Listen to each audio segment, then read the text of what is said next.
ធ្លាប់តែលឺចាស់ចាស់និយាយថានៅខាងព្រៃស្ទឹងតូចនៅឆាយឈឺពហ្នឹងយើងនិយាយលេងសើចអត់ទៅបានទេមានណាសាក់ទៅម្នាក់ឯងមានណាបងប្អូនឯងដើរឆ្លោះត្រីបំវែងព្រៃតាំងពីម៉ោង9យប់ដល់ម៉ោង1ភ្លឺបានមកដល់តំណាក់ហើយនឹងសាក់ទៅហ្នឹងលក្ខណៈថាសាក់ទៅម្នាក់ឯងវាសាពីជើងដំបងខ្ញុំទៅពីបងភីក្តីអញ្ចឹងក៏បងភីក្តីក៏គាត់ត្រូវទៅលើផុតខ្ញុំមកខ្ញុំនៅដេកនឹងម្នាក់ឯងមានណាបងប្អូនអើយម្នាក់ឯងពីរំសាក់មើលជើងនឹងម្នាក់ឯងទៅអត់កើតដូចជាអត់កើតទេដូចចង់ហ៊ានចង់រៀងតែថាពេលชั่วโมง9ខ្ញុំក៏ដើរបាញ់ត្រីដើមត្រីក៏នេះជួបប្អូនគាត់ខាងអាប់រ៉ាខ្ពើឈ្មោះប្រូសង្គមនឹងខាងអាប់រ៉ាខ្ពើក៏បានឆ្លោះគ្នា2នាក់ហ្នឹងទៅដល់ឆ្លោះគ្នា2នាក់ទៅបានអាវែងព្រៃហ្នឹងហើយដល់អាលកុលក៏បាក់ព្រៃនឹងអញ្ចឹងពីអុយហេតុហើយដល់ហើយនេះមកបាញ់បានត្រីខ្ចៅមួយពេលជាត្រីហ្នឹងវាជាប៉ុនពីរៀបឲ្យតំបន់នេះស្បូរត្រីមែនតើបងប្អូនត្រីខ្មាន់1 3 4គីឡូណាប៉ុន្តែសារទឹកខែនេះក៏អត់ស៊ីក៏យើងដើរឆ្លោះដើម្បីយកត្រីនោះធ្វើម្ហូបវិញមានណាមកដល់ហើយនេះក៏នឹកឃើញថាអត់សូវមានត្រីទេក៏ដូចយើងដើរផ្លូវកាត់មកមានណាមកវែងព្រៃតាំងពីម៉ោងពេលជាលក្ខណៈថាម៉ោង9ម៉ោង10វេដល់ម៉ោង1 ជិតព្រឹកខ្ញុំដើរកាត់មកសុទ្ធព្រៃមានបន្លាឆ្ងល់មែនតើ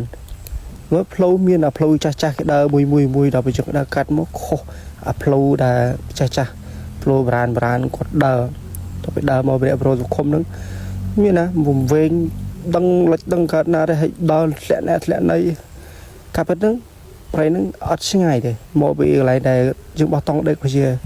ចូល4 10គីឡូដែរវាឆ្ងាយដោយសារយើងដើរវៀងលិចវៀងកើតហ្នឹងខុសឆ្ងាយទៅហើយយើងដើរមកឃើញផ្លូវចាស់ដើរទៅកាប់យើងដើរប្រច្រាស់ទៅលឺវិញហើយឡើងយើងដេកទៅក្រោម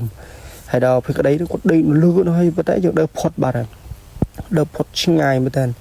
ហើយនៅខាងតំបន់នេះមែនឬទៅចាស់គាត់និយាយថាតំបន់នេះយើងនិយាយលេងសើចច្រើនអត់បានទេព្រៃគេរៀងកាន់ព្រៃគេសាហាវអញ្ចឹងហើយព្រៃស្បូមានខ្លារំរីជ្រូកចិត្តតែជ្រូកព្រៃបងប្អូនជ្រូកព្រៃច្រើនហើយយើងដើរដល់ហើយនេះមានអូមួយទឹកជ្រៅហើយអូនេះអូក្បែរតំណាក់ដែរ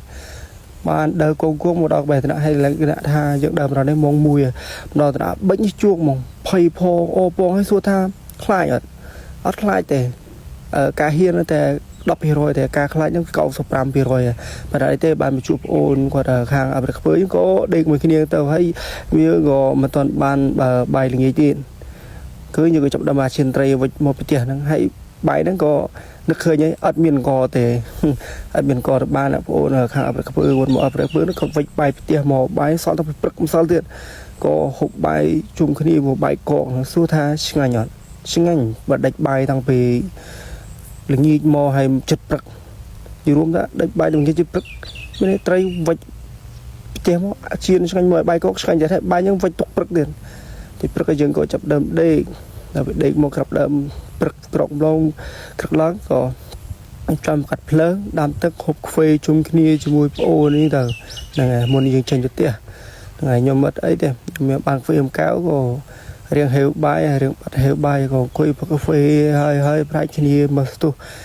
ហើយក៏នឹកឃើញថាចង់ទៅដើរលេងទឹកធ្លាក់អាឡៃទឹកធ្លាក់ឆាយជីពណ៌នៅបន្តិចប៉ុន្តែមុនទៅដើរលេងក៏យើងរៀបចំសារតនៈសារ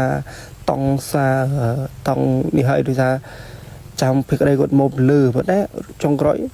រៀងហេវបាយក៏ជាអាត្រី2ហ្នឹងបាយយើងកាប់បាយហ្នឹង2ថ្ងៃហើយបាយហ្នឹងប្អូនមកក៏ហូប